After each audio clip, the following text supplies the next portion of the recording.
This is the iPhone Air, the newest member of the mainstream iPhone lineup, replacing the iPhone Plus.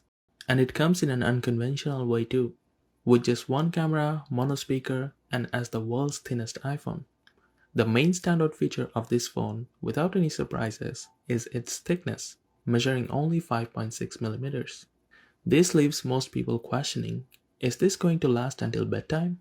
So I tested it for about a week now, and I have the answers. I have been using this phone at almost full brightness, watching YouTube on it, streaming Spotify music, using maps, browsing social media, and all the other everyday stuffs, and to be honest, it holds up okay. For my use case, I was getting around 8 in the evening with the power saving mode before I felt I needed to juice it up. With the titanium body and a compact form factor which lead to less room for heat to escape, the drain is noticeable, especially when you get it to do intensive tasks.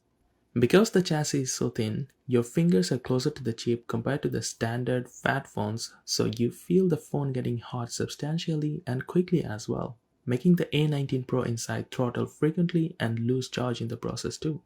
For context, Apple had to sacrifice things like the physical SIM slot, millimeter wave 5G to make room for the battery here. Plus, it is using the in-house C1X modem and N1 networking chip here. So, those are contributing to the overall survival of the battery as well. So yeah, it is advisable to get one of the MagSafe power banks because you will need it. Whether you're typing an email or just doom scrolling on the socials, you will find it more comfortable to do those on the Air as opposed to its not so much siblings like the 17 and 17 Pros. The lightweight of the device, alongside the thin dimension, is very satisfying to say the least.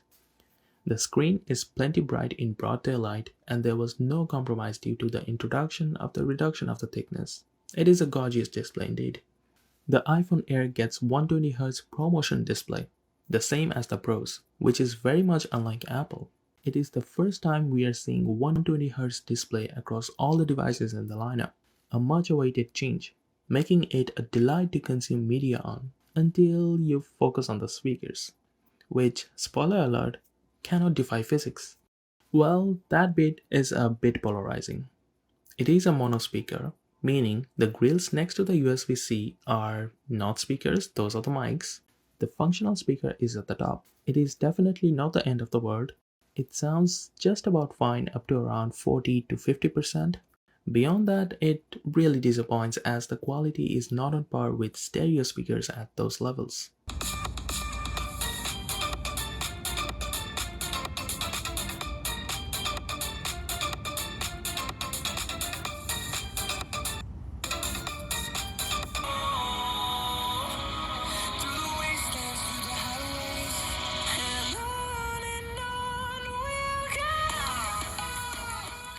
So, if you blast music past the 50% mark, you'll most likely be disappointed.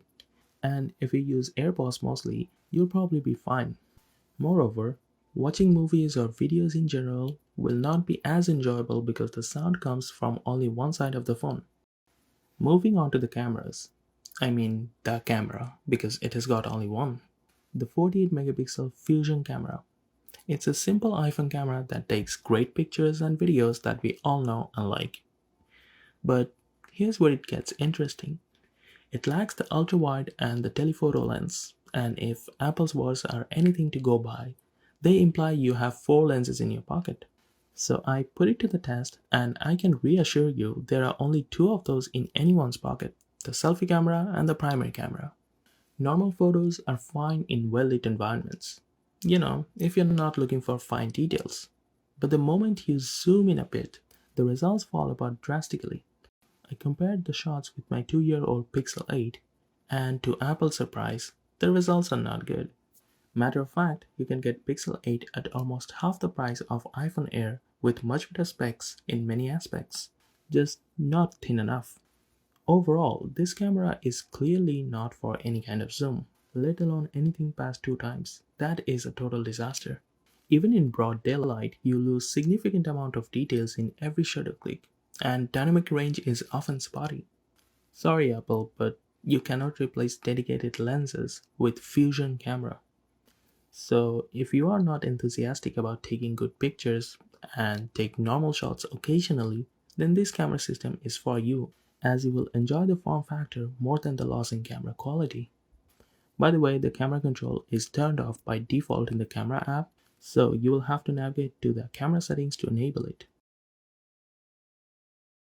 On the bright side though, the entire 70 lineup now gets square front camera sensor, meaning no more phone rotating to take landscape shots, which I think is a very clever implementation.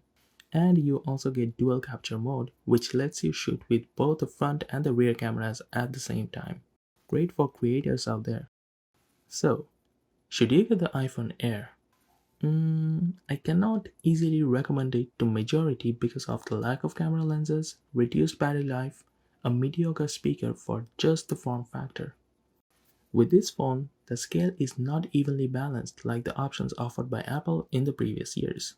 Apple is targeting a very small percentage of people who are ready to sacrifice all the aforementioned good stuffs for form factor and for a higher price tag when cheaper options provide way better features.